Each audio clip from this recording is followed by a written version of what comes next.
Breaking news this morning out of Rome, where a court is ordering Amanda Knox to be retried for murder. About 90 minutes ago, the court overturned Knox's acquittal in the case of her murdered roommate. And Ben Wiedemann is joining us live now from Rome, where he's been talking with Amanda's lawyer. So what is Amanda's lawyer saying in response to this, Ben?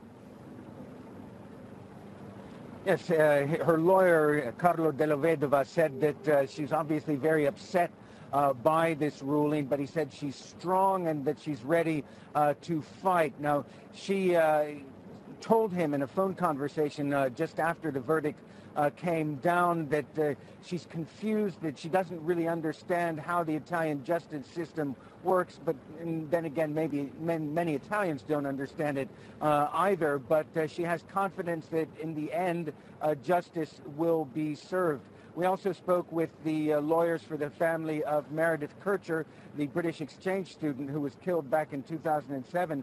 They say they are happy with this verdict. They'd felt all along that the acquittal was wrong, and therefore for them, at least so far, justice has been served. Robin? So did the court give a sense as to why it ruled in favor to have a retrial? Well, we understand that the prosecution yesterday made a very good case that the big body of evidence that was collected in the course of the investigation amounted to enough to call for a retrial. Their argument was that the defense in winning the acquittal back in October of 2011 had focused on mistakes, a botched police investigation, but that the body of evidence was enough to call for a retrial. Robin? Okay, so now what about, Amanda being extradited from the United States? Do we know, is Italy going to seek her to come back to that country for a retrial?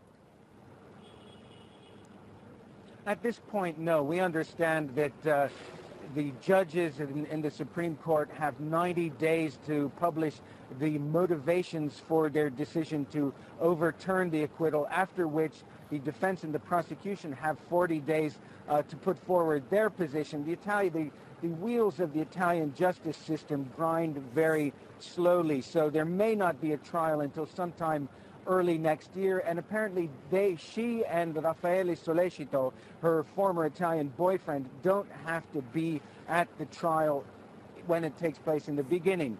So at this point, she is free. She will remain free. And the Italian government, as far as we know, is not going to be asking for her extradition at this point. Robin? But if in that retrial, then you said she doesn't have to be there at the beginning. If it leads toward another conviction, then obviously they would seek for her to be in the country, then to be incarcerated?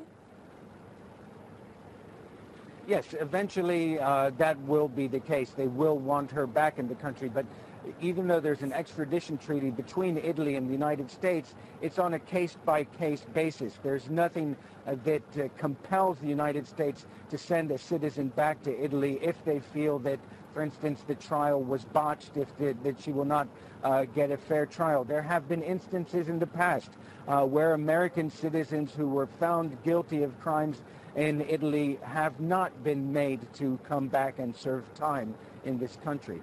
Robin? Really a different legal system for sure. Ben Wiedemann, appreciate your update live in Rome this morning.